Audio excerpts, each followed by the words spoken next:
Hey, we want to take a second to thank our sponsors, our friends over at Marcus Theaters, the Palace Cinema here in Sun Prairie. It's truly the place to watch movies.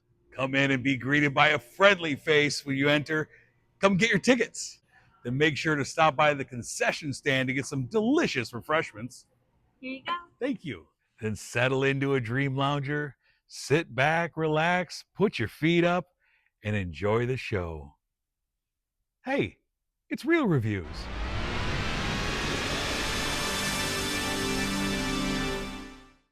Hello and welcome to Real Reviews. We are back for our April episode. I'm Jameson Rabbit, and of course, joining me once again is our old pal Steve Sabaki. How you doing, sir? Doing well. We're back at the Media Center. We are back. You know, if you tuned in the last couple of months, you saw us in an unusual space. And here we are back with our new set and in the cozy confines of the newly improved Sun Prairie Media Center. New set, same old guys. Same old faces. Yeah, here we are. Post Oscars, last we spoke, we were making Oscars predictions, many of which did not turn out, some of which did. But here we are with post Oscars films. We're getting into the summer spectacular season very soon. We have one big blockbuster to talk about, and then a little film fest discussion towards the end of the episode. We're going to have some films that we got to see at the Wisconsin Film Festival, which just wrapped as we're recording. But let's waste no more time. Let's get into talking about some movies. I think you have an animated movie for us. Yes, I do. It's from Pixar, directed by Daniel Chong. That is Hoppers. And in Hoppers, we meet Mabel. She's a big supporter of animals as a child. You see that right away at the beginning of the film. She releases all the animals kept in cages at her school. And she spends her childhood with her grandmother near a forest glade, and her grandmother inspires her to have this deep appreciation for animals and for nature.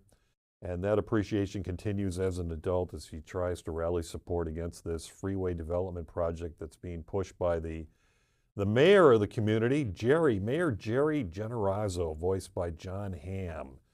And Mayor Jerry claims that the project's not hurting any animals because they all left the glade. So Mabel attempts to get the animals back to the glade, but she also learns that her biology professor at school, Dr. Sam Fairfax, has developed a new technology. It's known as the Hoppers program, and what that means is that you can take a human consciousness and hop it into a robotic animal, I think I'm describing that right, and experience life as that animal. So Mabel sees this as a chance to save the glade. She hops into a robotic beaver and she flees the lab to try to convince the animals to move back to the glade. They're led by a monarch, King George, a beaver monarch, King George, and the Animal Council. I really enjoyed the first half of this film. Okay. I love the bond that formed between Mabel and her grandmother.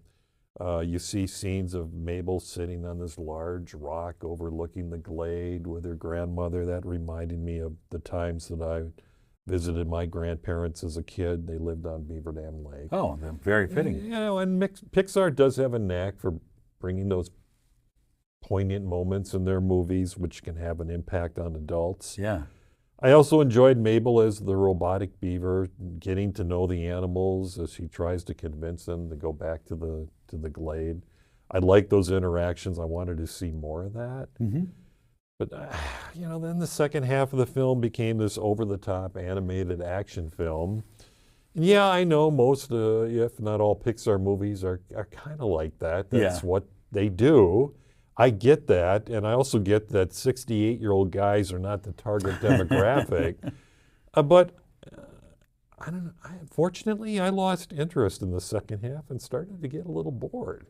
Yeah, I mean, it is the Pixar formula of open with the heart, build the characters, build the bonds, and then things get crazy and hectic in the second half. And I'm with you. The first half, even 2/3 of this movie, it was sweet. It was fun. I love King George, Bobby Moynihan voicing King George. I thought he was a lot of fun.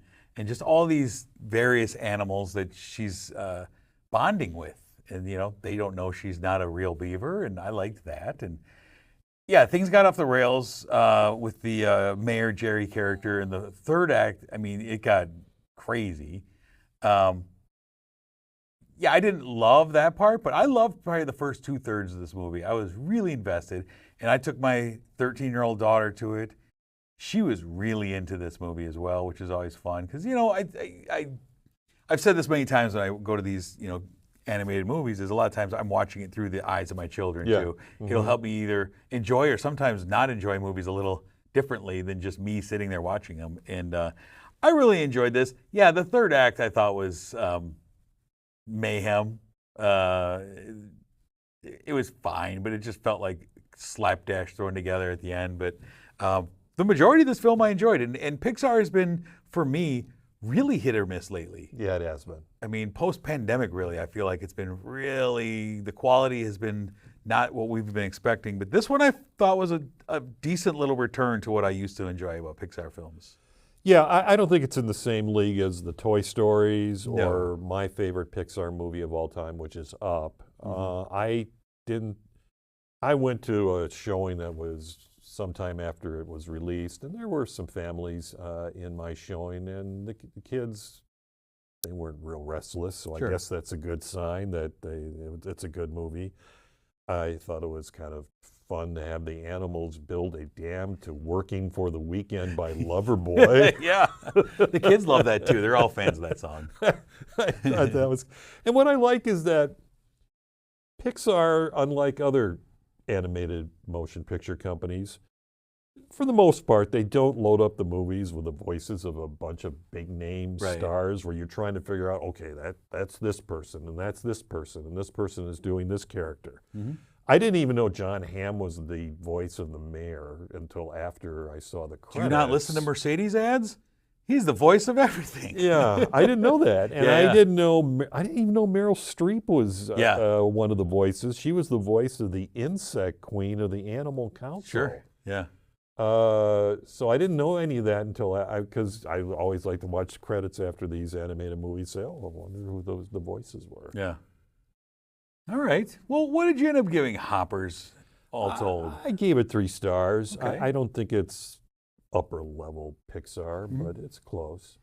Yeah, I gave it 4 stars. Oh, you did? Yeah, I found a lot of Wow. enjoyment in it. It's not, it's not going to be in my top 10 favorite Pixar movies ever, but it reminded me of what I do love about Pixar, and that was nice because they've been flagging, in my opinion, for a little while now. So. Well, they got Toy Story 5. That they do, but that's later this year. But that's also a sign of a company that might be struggling. Is let's go back to the well of what works. DC does that with Batman. Our superhero movies suck. Make a Batman movie. That'll get them back. So yeah, I enjoy it. All right, moving on. We have a concert film. We have Epic, Elvis Presley in Concert, from director Baz Luhrmann, who also brought us the Austin Butler narrative Elvis film a couple years ago. This is a concert film featuring never-before-seen footage and recordings, mostly focused on his early days in his Vegas residency. They had found 68 boxes of 35mm and 8mm film discovered in the Warner Brother archives, which are located where? In the salt mines of Kansas. Just a treasure trove of I read about unseen that. I was Elvis like, stuff. why were they there? That was crazy. Most of the stuff was discovered without sound and was painstakingly restored and synced to audio that was also discovered, including one audio track that was Elvis really telling his life story, which is really amazing. And so that's kind of the thread that goes through this concert film, is him telling the story. We see footage of younger Elvis, kind of army Elvis, the whole gamut, and then interspersed with a lot of footage from his time in Vegas. And it gives us a great look at the man behind the scenes in rehearsals, interspersed with energetic performances in Vegas before he really got to the late stage Elvis farce that he's kind of remembered for. But early Vegas Elvis was still a big entertainer and putting all the effort out. And it's those little moments during rehearsals, the moments where his charm really comes through and you see how hard he's working on stage and how committed he still was, that really was wonderful to watch for me. I really like that part of it. And just kind of him working with the background singers and his band and just kind of being affable and almost a regular guy considering who he was. I found that to be really fun. And then the performances are amazing as well. Well, a lot of what you see in this movie, from what I've read, is restorations of footage from 2 concert films that came out. Elvis, That's the Way It Is from 1970, and Elvis on Tour in 1972. I've seen both. I thought they were okay, nothing special. But then this documentary comes out, and it just blew me away. Compared to the other concert films, I was just, and I saw it on my small TV at home. Okay. You saw it on the big screen. Yeah, yeah. Even from watching it on TV, I was amazed at how this film looked, how it sounded. It looked great. It sounded great. It was crisp. It was sharp. The colors were brilliant. And I thought the sound just jumped out of the screen of my tiny TV during the musical numbers. It was almost like Elvis was doing these concerts now. Yes. And you really get a greater appreciation of him. I mean, I love Elvis, but I gained an even greater appreciation of him by watching this, not only as a performer, but as a musician. He plays guitar. Yeah. I don't know if a lot of people realize that. And you get to see that fairly prominently in this movie. You also get to see him as this master conductor, the way he controls and conducts the band and the backup singers. That you didn't really get that by watching those original films. I just don't think there's a performer today, it's going to be some that are going to disagree with me, that can match what Elvis did on stage back then. I can't think of anybody. The breadth of the music that he was doing. Yeah. And, I mean, they were talking about, like, he has hundreds of songs that the band is, and he's kind of going on the fly, it seemed like, during the concerts, like, let's do this one now. Kind of calling it on the fly instead of a regular set list. It seemed like whatever he felt like he was feeling, let's go with this song now. And they're just working on all these songs. And he almost, especially in the rehearsal stuff, he almost came off as like a humble fella at points in this. Like, he's just a guy. And I enjoyed getting a different look at him being goofy, being spontaneous. Yeah, I mean, there's times when he's on stage and he's singing and he messes up. Yeah. Or he laughs. Yeah. But that was Elvis. That's Right. what he did. Yeah. And he's on these. And man, he was a good-looking guy still at this point. He hadn't turned into Fat Elvis the joke. I know you probably wanted to get those big, mutton chops? mutton chops, sideburns. But he was on this small stage with just his band and the backup singers. They were all kind of tightly bunched in. No big multiple stages, no special effects, no costume or set changes. It was just him singing and interacting with the audience. And this brought me back. I just didn't realize how special that was until after I saw this. Yeah. I mean, you see it in other documentaries and you see it in those other concert films, but this one really, I thought, brought it to the forefront. Yeah, it's all the stuff besides the stuff that was on stage. I've seen so many. My father-in-law, I mean, he had an Elvis museum. I've had Elvis in my life for 30 years. But seeing this, I've seen him on stage plenty, but seeing him behind the stage is what I really enjoyed, and just kind of seeing the man a little more, kind of taking down the veil. This was way more enjoyable than that horrible, overrated Elvis movie that Baz Luhrmann also directed. There was no Tom Hanks doing a bad impression in this movie. Yeah. I mean, this is what Baz Luhrmann should have done, should have made. I could have watched another half hour of this. I mean, there's a scene where he does the song Polk Salad Annie. Yeah. And Luhrmann has it where he switches seamlessly between different concerts and rehearsals doing that song. And it just goes from one place to another, no awkward edits. I thought it was, wow, I was just amazed by that. Yeah, this is good. This is a good concert film. I like it a lot. All right, what did you end up giving Elvis Epic? What did you give that? I gave it a very high 4 stars. Very high 4 stars. I did as well. I gave it a very strong 4 stars. Yeah. Good stuff. Seeing it on the big screen was very cool, getting to see this. But I bet. Yeah, I like it a lot. All right, moving on. I kind of gave a little tip on what I was talking about next. The next film is a horror sequel that came out this month. It is Ready or Not 2, Here I Come, starring Samara Weaving as Grace. Once again, it's the sequel to the surprisingly fun 2019 film Ready or Not. picks up almost immediately after the events of the first film, with Grace still covered in the blood of her in-laws, who in the first film had forced her to play a murderous game of hide and seek to satisfy their satanic ritual.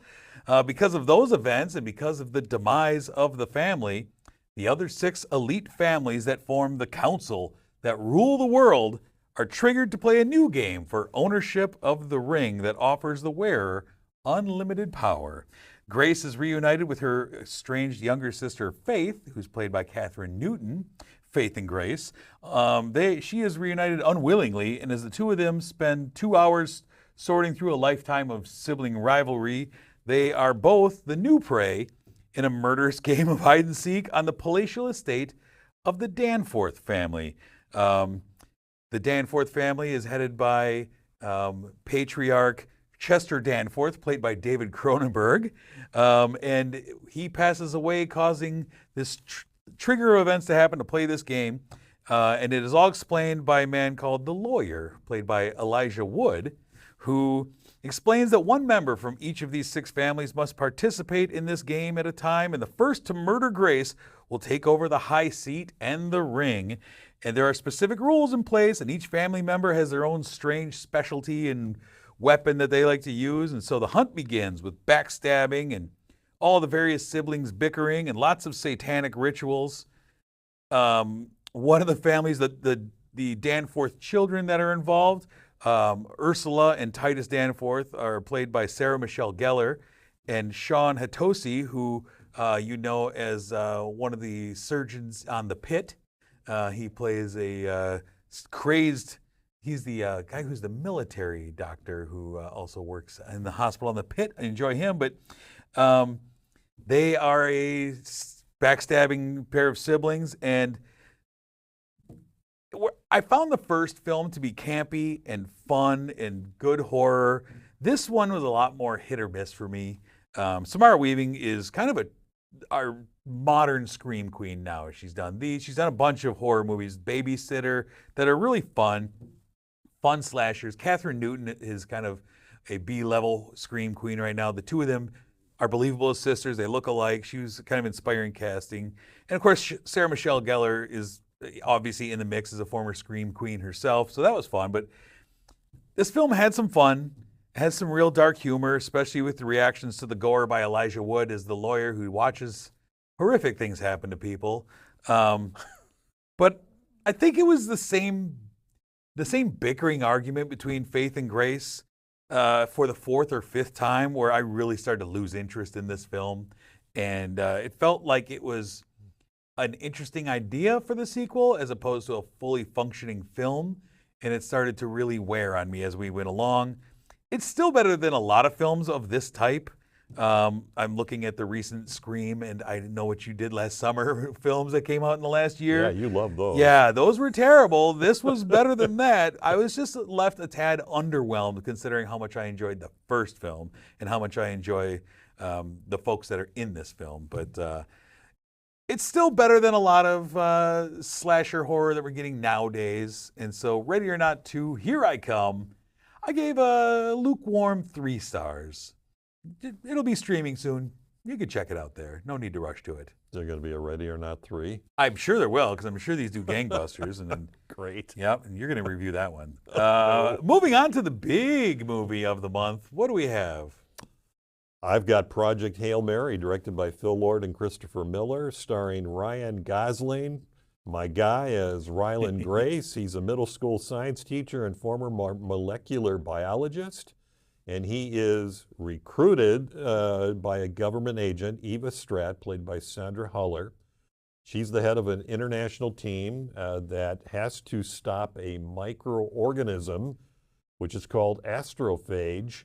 Astrophage is proliferating on the surface of the sun. It's causing the sun to dim, which will cause this catastrophic global cooling event within 30 years and end civilization as we know it. And Ryland Grace supposedly has the knowledge and the background and the wherewithal to help preserve the sun and save humanity.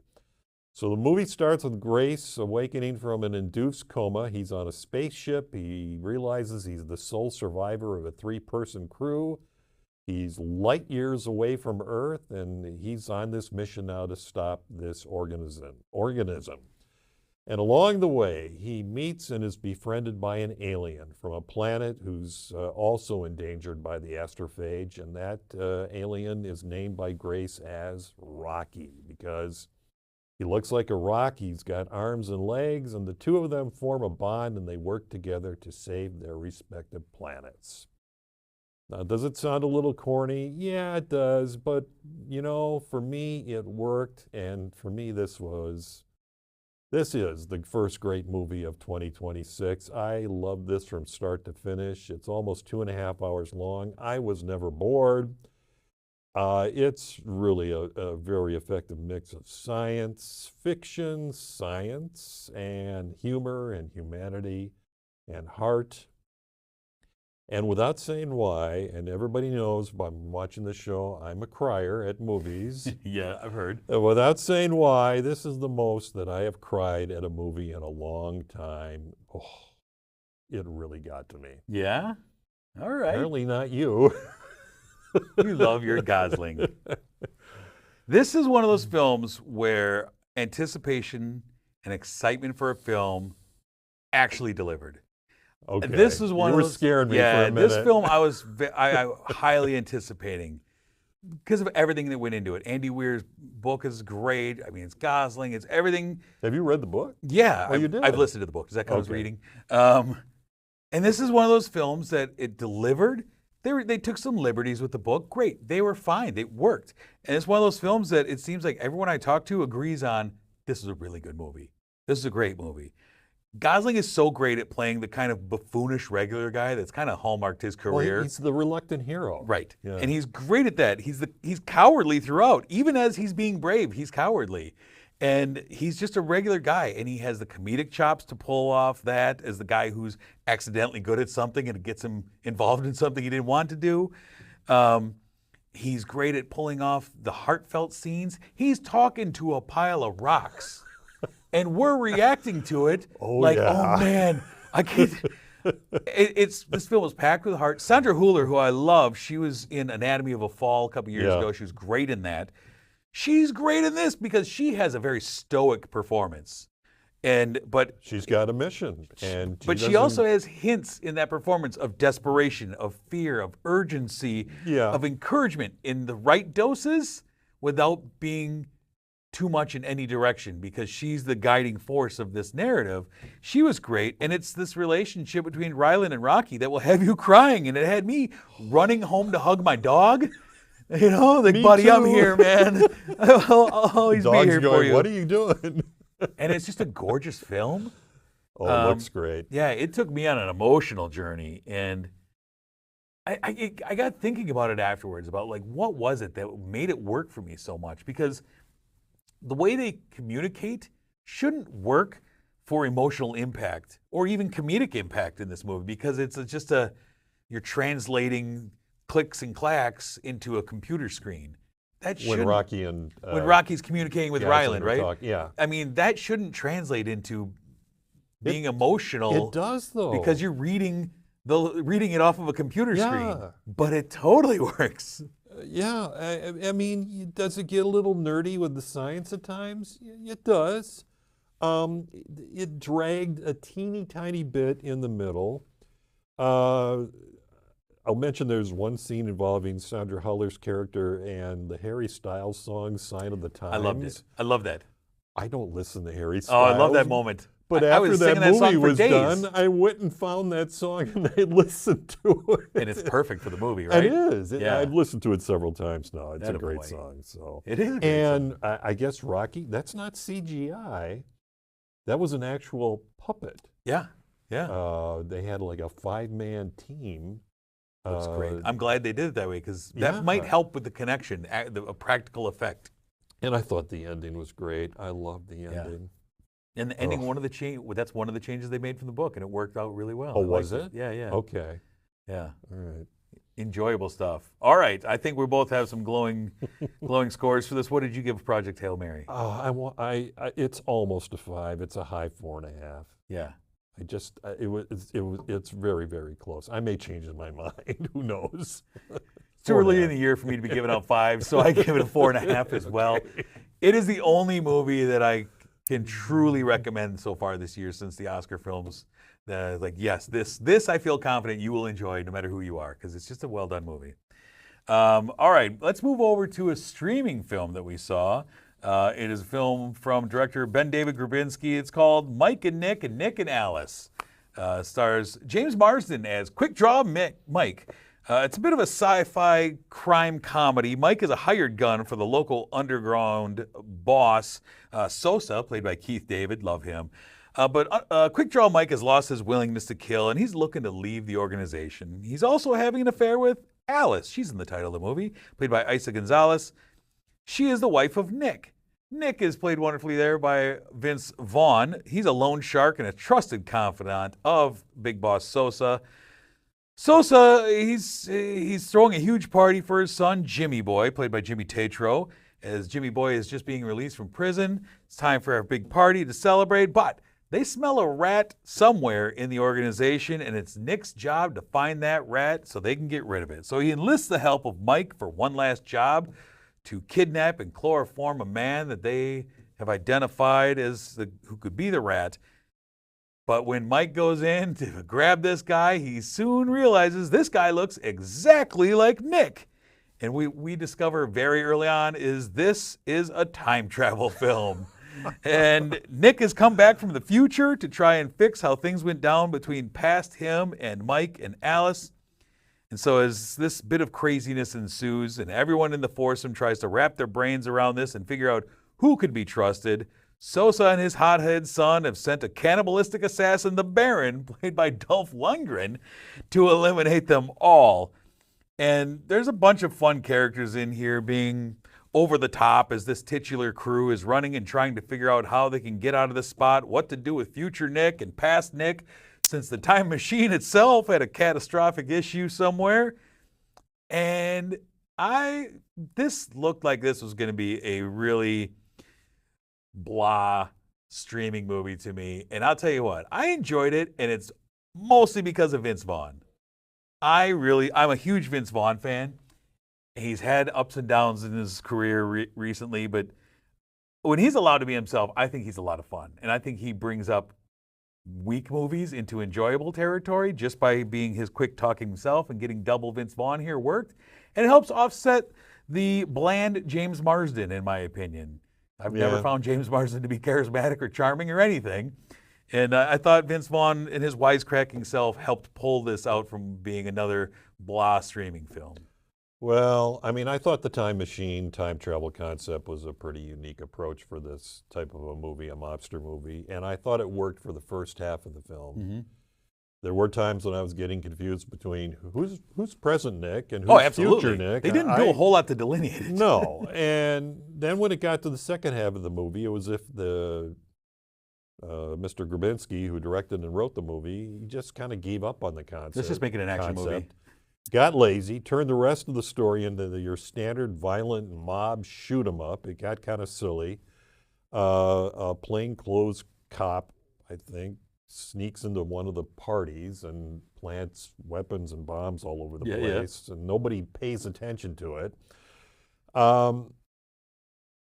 I think this could have been an above-average mob movie had the filmmakers run with that time travel concept all the way through the story. Mm-hmm. The head of the mob, Sosa, he doesn't even know about any of that. Yeah. He's not even brought into that part of the plot. Yeah, he's running with a whole different story while this is all going on over here. So I thought there was just so much more that could have been done. I thought the first half, it was fun, it was funny, it was original, it was interesting, but then the second half was standard stuff we've seen before. So the movie opened, I thought, very fun with Ben Schwartz, who is the scientist creating the time machine. I liked him a lot in that. I wish there would have been a way to have him more in this movie, which I enjoy him a lot. Decent time travel. I'm always a stickler with time travel movies. Like, does this make sense? Are you following the rules that you set forth? It didn't always make sense in this movie, the time travel aspect. But I can agree with you that the second half was a very different movie than the first half. But I think I enjoyed it despite that. Yeah, I mean, I hated the ending. hated the ending. It was lazy, no creativity at all. You're absolutely It right. opens it up for a sequel. That's why. Yeah. And I didn't think there was a lot of chemistry between Vince Vaughn and James Marsden and Isaac Gonzalez.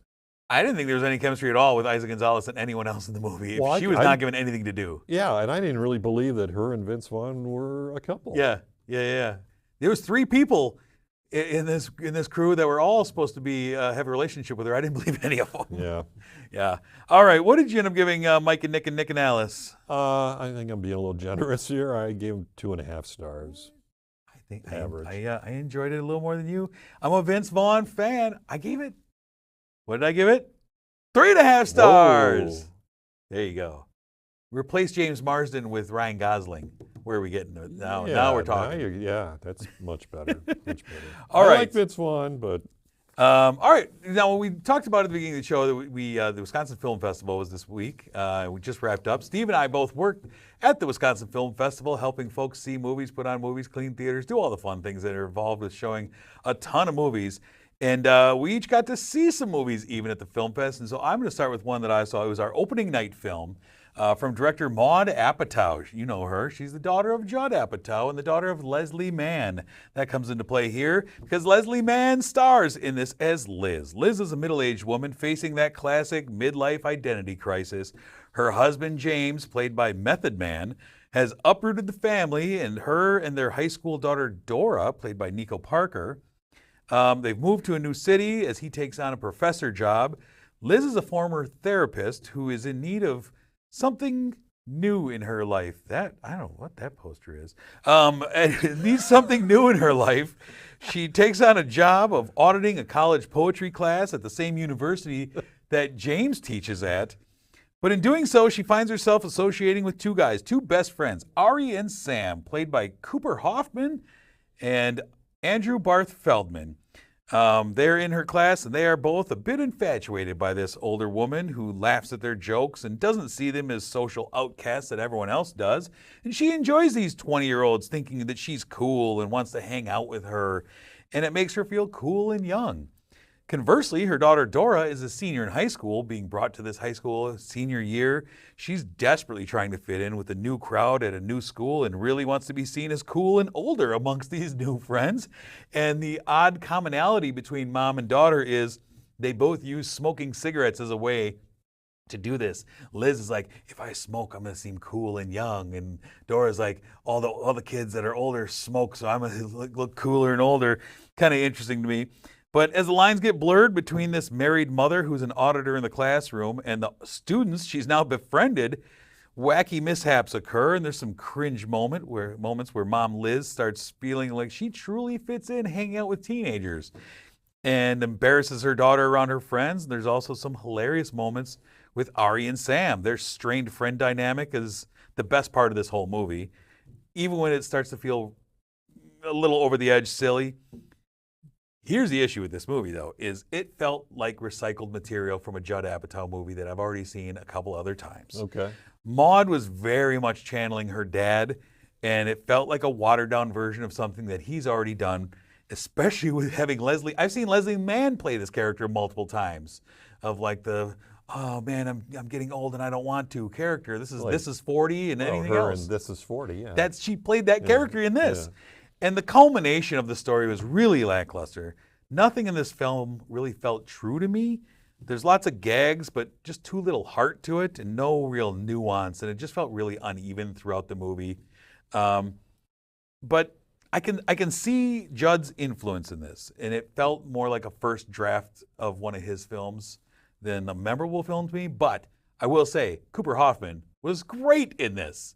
He was so good. I mean, everything he's making, he's just the best part of. He's in a lot of stuff. He really is. It's coming out. I mean, it wasn't, a couple years ago when he was on Licorice Pizza? Yeah. And I was like, that's Philip Seymour Hoffman's kid. And now he is all over. In fact, there's another movie I'll be talking about later that he was in.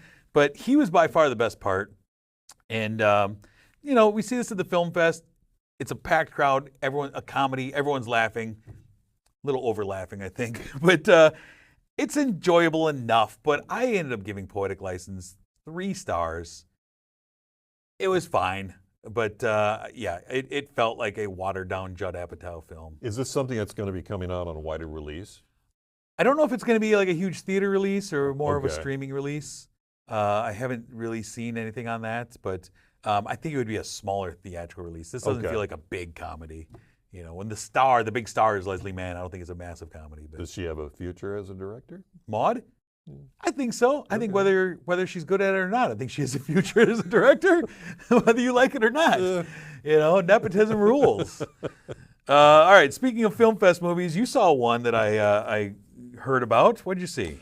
Yeah, I saw the movie Deaf, which is directed by Eva Libertad, and it's a 2025 Spanish film starring Libertad's sister, Miriam Gallo. She is Angela, a deaf woman who's expecting a child with her hearing partner, Hector, played by Alvaro Cervantes. And this pregnancy raises a lot of anxieties for Angela, with the first one being, is the baby going to be able to hear after it is born? But there's other anxieties that are stirred up, not only about being a mother for the first time in general, but whether she'll be able to communicate with her daughter if the child can hear. How can I be a good mother to my child if both her and my husband can hear, but I can't? And that's one of the general themes that is focused upon in this movie. And there were times when I was watching this film where I was convinced that I was watching real life. I mean, that's how good these performances are. Wait, this wasn't a documentary? No. I thought what I was seeing was actually happening. And this film does a great job showing the challenges faced by deaf individuals in a hearing world. You see Angela trying to maneuver through this while she's at work, while she's out with friends, while she's at a party where people can hear, while dealing with her overbearing parents who can both hear. And this all causes friction in the relationship between Angela and Hector, and it gives her doubts about, you know, is she good enough to be a mother to raise her daughter? And the last time I saw a movie this effective at showing what it's like to be deaf was Coda, which won Best Picture and was my favorite film of 2021. It's not quite up to the level of Coda, but it's still very, very good. It's very real. It can be a bit depressing at times, but I was really happy with how it ended. The last quarter of the movie, the filmmakers decide to muffle the sound so that you get the perspective of what it was like to be Angela. This film won Best New Director, Best New Actress for Miriam Gallo, and Best Supporting Actor for Alvaro Cervantes at the 40th Goya Awards in Spain, which I guess is the Spanish equivalent of the Oscars. Interesting. Okay. So it's very popular there. I don't know if it's streaming right now. I tried to find it streaming somewhere. Yeah, I'm not sure. I'm not sure. It might just still be out on the festival circuit. Yeah. So I walked in, we showed this at my theater, and I actually walked in and stood and watched like the last 10, 15 minutes of it. Specifically, like she's there with like twin girls at the end. I thought it was a documentary watching it. I thought these were real people. Interesting. Okay. Good things. Okay, what did you give Deaf? I gave it 3.5 stars. Nice. Worth seeking. One to look out for. Okay, we have one more film that you and I both got. We sat next to each other for the first time in a long time, watched a movie. What do we have? This is a documentary. This is a documentary directed by David Kittredge. He actually came to the film festival and he did a Q&A session after the showing of the movie. The movie is called Boorman and the Devil, and Boorman is director John Boorman, best known for directing the 1972 film Deliverance, nominated for Best Picture, and which caused me to never go down a river in a canoe. The Devil refers to the 1977 film Exorcist II: The Heretic, the sequel to The Exorcist, which came out in 1973. And John Boorman directed Exorcist II, and if you know anything about Exorcist II, it's been widely panned as one of the worst films of all time. I saw it in the theater back in the late 70s when it first came out, and I remember coming out of the theater thinking, what did I just watch? So while the documentary spends some time covering John Borman's career, the heart of the documentary is a deep, deep, deep dive into the making of this movie, bolstered by just a wonderful interview with John Borman. And there's also interviews with a bunch of people involved in the film, like Linda Blair, who returned as Reagan. Louise Fletcher plays a psychiatrist who's trying to help Reagan. It goes, they even include a script supervisor. Sure. And an entomologist who was brought in That poor guy. to make sure that none of the thousands of African locusts that were brought in for the movie were female, because if they're female, you got to get them out of there, because otherwise it could cause a locust infestation. Sure. They were worried that that could happen in Los Angeles, where most of the movie was being filmed. Kittredge covers everything imaginable in this documentary, and it's great if you're a film fan like us. Might not be so great for the average viewer, especially those who haven't seen Exorcist 2. Yeah, I rewatched Exorcist 2 the day before seeing this to reacquaint myself. The film festival even showed it. The film festival showed it, and it's streaming, so I watched it to reacquaint myself and was reminded, like, wow, this movie is comically bad in parts. But also, there were parts I enjoyed about that film. Yeah. I like this documentary kind of touched on a lot of things too, like the ideas of where Hollywood was at this time, coming off of the new Hollywood wave of film directors that had just exploded, amazing films and box office successes, and how all of them were starting to get big budgets suddenly, and what was happening with them, Borman being one of them. And also the discovery of making sequels, and sequelitis started around this time. It wasn't a thing. It wasn't a thing, and suddenly, well, this is an easy way to make some money. Take that blockbuster. Well, they put saw it two. what Godfather 2, I think, was Exactly. doing. Yeah. And The Exorcist as a franchise reminds me very much of the Jaws franchise. One iconic pillar of a movie, one of the greatest in its genre, and then a series of mishaps afterwards. But this documentary I thought was really, really interesting, especially because, it's nice talking to Linda Blair and Borman, of course, and Louise Fletcher, but then the crew that they spoke to, script supervisors, like you said, just various crew members, because they have a different perspective on it. And it was routinely, I think all of them agreed that the casting of Richard Burton was one mistake that limited the ceiling. priest. Yeah, he limited the ceiling of the film and his performance and what he was willing to do and allowed them to do.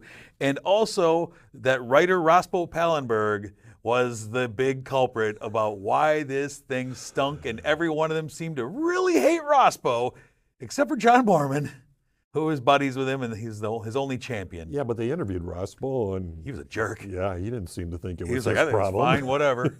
What are you guys complaining about? And with any good making of, we get stories of pitfalls, we get, hopes that would get dashed, cut corners, a rumored curse on the film, and studio pressure because they greenlit this thing with a massive budget that kept extending Back and then, extending. yeah, Yes. yeah. And but really the kind of the final stanza of this film, as they're talking to Borman, and he talks about how this affected his career and his psyche, and moving forward, even with successes afterwards, he makes Excalibur next, which is another huge epic, and he realizes, I'm making the same mistakes again. And that was like heartbreaking to watch him doubt himself as a filmmaker. And it's really interesting. It was a really interesting look. He didn't really want to make Exorcist 2 as Not at all. sequel. Right. He wanted it to be known as The Heretic. Right. And he talked to Stanley Kubrick, the director, and Kubrick said, just redo The Exorcist, but only with a lot more blood and gore. Yeah. What I really liked about this is that Kittredge doesn't try to support this contention that Exorcist 2 is such a horrible film. Mm-hmm. He tries to just give us a better understanding of the film and why it was made, how it was made, all the problems and issues that it faced during filming. I mean, there's so many little things that come out in this that just made me chuckle because, and we don't want to give them all away, but Richard Burton, he would leave the set promptly at 6 o'clock every day. No matter what. Even if they were in the middle of a scene. Yep. He just said, 6 o'clock. See you tomorrow. See ya. I'm gone. Yeah, I appreciated in the Q&A afterwards with Kittredge, he talked about how, kind of what you were saying, he didn't go into this, and part of how he got John Borman to sit down for the interview was, I'm not going to trash this movie. This isn't a poking fun at oh, what a huge mistake. But conversely, it wasn't like a revisiting of it going, this is actually an underseen classic, guys. You know, this is a misunderstood classic of a film. He was very honest as a filmmaker about, yeah, there's huge issues with this. Let's just talk to him and figure out how we got the mishmash mess that we did get. And so it felt like very even-handed from Kittredge as he made this documentary. And kind of I think he got the honest reactions from those he spoke to about it. So I hate to admit, I'm going to admit this for the first Do it. time on this show. Yep. I had a huge crush on Linda Blair back then. Why wouldn't you? She was adorable back then. It's such a crush on her. Yeah. But, you know, here's a fun fact about John Borman, and they did show a little snippet of the movie in the documentary. His first film was a movie called Having a Wild Weekend. It was the Dave Clark Five's answer to the Beatles' Hard Day's Night. I love the Dave Clark Five, one of my all-time favorite bands from the 60s. Have you ever seen that movie? No. It's horrible. Why would I go chase that down? It's bad. I like that they said, like, Not at these all guys just like have no a Hard charisma. Day's Night, yeah. Yeah. All right. I suppose we should assign a score to this. Borman and the Devil. What do you give it? I gave it 4 stars. Now, I would recommend, if somebody wants to see Exorcist 2, I would almost recommend seeing the documentary first. Okay. Yeah. Yeah. I mean, Exorcist 2 is streaming on Tubi. You can watch it anytime you want. I hope this comes It's around. bad. But I don't know if it's that bad, but it's bad. There's enjoyable parts. It's almost so bad it's fun type of moments in there. But I give it the exact same score. I gave it 4 stars as well. We are aligned. We really are. A lot on pretty these. much. Yeah, enjoyable stuff. Real quick, I'm going to throw one in. I don't have anything because I just saw this movie last night, so I'm not going to go too deep into it. But the last film I saw at the Film Fest was a new film from director Greg Araki. It's called I Want Your Sex. Greg Araki is a filmmaker that I loved going back to the 90s. He made these great subversive teen films in the early 90s. The Doom Generation trilogy is amazing. This is another film starring Cooper Hoffman. In this one, he's a 20-something-year-old guy in a strained relationship who gets a job as an intern for an elite boundary-pushing artist played by Olivia Wilde, and soon finds himself infatuated with her, and she begins pushing him sexually and psychologically and toying with him in both manners. And this movie is wild. It's not one you want to take grandma to. Johnny Knoxville and Margaret Cho play a couple of investigators. They're investigating a murder that might have happened in here. And it's a lot of fun. Cooper Hoffman, I'm watching going, this guy's got something. My only drawback is he played almost the exact same character in this film as he did in Poetic License that I saw at the beginning of the fest. It was a very similar character. And I said, I had a discussion with our programmer for the festival. I said, I know he's got more than that to him. I just hope he does branch out from safe roles now. He's got this role mastered. Let's do something else, because his dad was like the ultimate chameleon. But he's fun to cheer for, and it's enjoyable. This is a film, I Want Your Sex, that'll be coming out nationwide July 31st. So I think we'll be chatting about it maybe then at the end of summer. But can I say something about the film festival? Yeah. I volunteered at the film festival. You're one of the leading. I'm just a manager there. You're a big shot. Sure. At the film festival, we all Don't stop. follow your lead. There was one day, and I'm not saying this in a negative way. The point I want to make, I'll get to it, is there was one day when I was waiting with the cleanup crew with my big garbage can, waiting to go in and clean up the Takes theater. all types. It was a foreign film, and unfortunately, I guess the film festival got the copy where there was no subtitles. We had an issue. And so there was people coming out, and there was quite a few people, a number of people that came out of the theater after it was over, and there was a few that said, hey, there were no subtitles. But there was one gentleman who came out and said there were no subtitles, and he was talking to one of the volunteers. Yeah. He said there was no subtitles, but I just thought it was a great movie. I absolutely loved it, even though he couldn't understand what they were saying. Yeah. And the point I'm trying to make is the people that come to the film festival are just movie lovers. Yes. And there is an audience out there for these types of movies, foreign films, independent films, smaller films, not films from all around the world. Films that are not the big blockbuster mainstream films that you see in the theaters now. Yeah. There is a market out there for these other types of movies. I thought you said early on that the film festival was already breaking records for We attendance. broke all of our records for attendance, for sellouts, for ticket sales. It was incredibly well received this year. It's the best we've had, especially since the pandemic. We've been getting Even bigger and during bigger all every the year. storms. Even despite a hailstorm, which we had to stop production for a little while as hail destroyed our cars in the parking lot. But you're right, it is film lovers, and they understand that there's going to be this or that, and that we have movies for all types of people, films from around the world. And it's one of the things that I miss now in my position there. I don't get to sit and watch as many movies as I used to. I would sit and watch, for a long time, I had a stretch of watching every movie that came out of Iceland because we would get all the Icelandic films. Yeah. And I made an effort. I'm going to see every Icelandic film we get. And it's enjoyable. And we ballot every movie. So I get to see what movies get what scores live as we're collecting ballots. And then it's my mission to spend the next year trying to find these movies somewhere, anywhere, as they get distribution. And yeah, I love it. And we're kind of blessed to have a great film fest here in Madison. It's really, truly a great one. That moment when that gentleman said that, just it stunned me. It really did. Couldn't understand what they were saying, but he still loved the film. Well, I also heard that one section in the theater, big theater, we had one of our volunteers who spoke French fluently and was trying to translate for people live. And so if you were sitting in his area, Oh, really? he was translating, and we tried to get him a microphone, but the way it would have worked is his audio would have overcut any audio on the screen, and so we decided not to go with that. But one of our volunteers is like, I'll start translating to whoever can hear me. And I mean, it's just people stepping up and people loving movies. And I mean, some folks I talked to saw 31 movies this week. They're just there 4 movies, 5 movies a day. Bang, bang, same face every day. I'm like, wow. Come on in. We got another movie for you. It's great. And I got to be a host of one of the showings for the kids in the morning. I was with a group of 4th and 5th graders from Monona. And it's a series of shorts that are geared towards kids of that age. And I was really impressed with some of the shorts. One of them was actually made by an elementary school in Crestwood Madison. Elementary, yeah. So It's great. amazing. I'm glad you were there.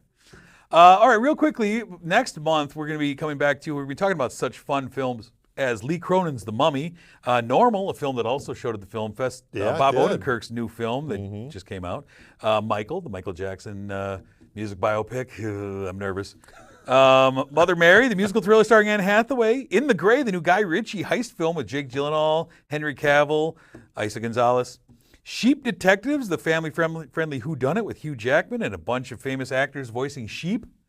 Mortal Kombat 2, this is the one you're looking forward to, I know. And then The Devil Wears Prada 2. I think you were saying something about want to see that. Stanley Tucci. There you go. I'm a Tucci guy. So tune in next month as we talk about these and maybe some other films. But there you go. There's your April episode. Until next month, I'm Jameson. And I'm Steve. Have a great one.